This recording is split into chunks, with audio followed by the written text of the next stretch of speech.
এবং আমাদের প্রাণপ্রিয় দাদা শ্যামলী গ্রুপের কর্ণধার শ্রীমান বাড়ি ছেড়ে চলে গেছে। আমিও কালকে বাড়ি ছেড়ে চলে যাওয়ার জন্য প্রস্তুত নিয়েছিলাম, থাকবো না।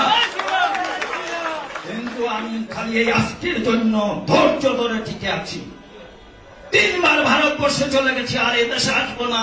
এই আনন্দময় মায়ের সামনে প্রতিজ্ঞা করেছি যে আমি যে পর্যন্ত ভারত বাংলাদেশ এক না হবে আমি আর বাংলাদেশে যাব না। আজকে আমার এখানে আসতে হয়েছে, মরতেও পারি না, যেতেও পারি না। অসুরের হাতে মরা, সেই অসুরের কাছে আছে।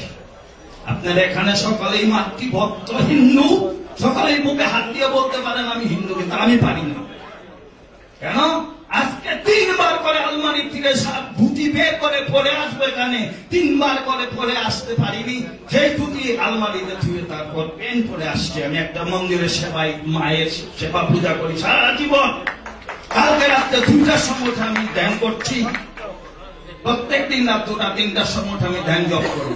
তাদের জন্য, শুধু আপনাদের জন্য, আমার জন্য নয়। এখন আমাদের যে দাবি, আমি এখন এখানে প্রস্তাব রাখবো গোবিন্দ পরামানিকের কাছে যে আমাদের দাবিগুলো দেখে আপনি দিলীপ বাবুকে দেবেন।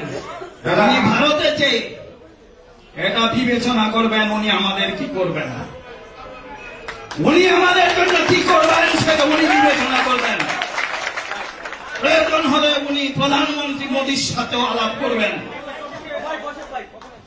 তারপর আমাদের এখানে প্রধানমন্ত্রী হাসিনার সাথেও কথা বলবেন।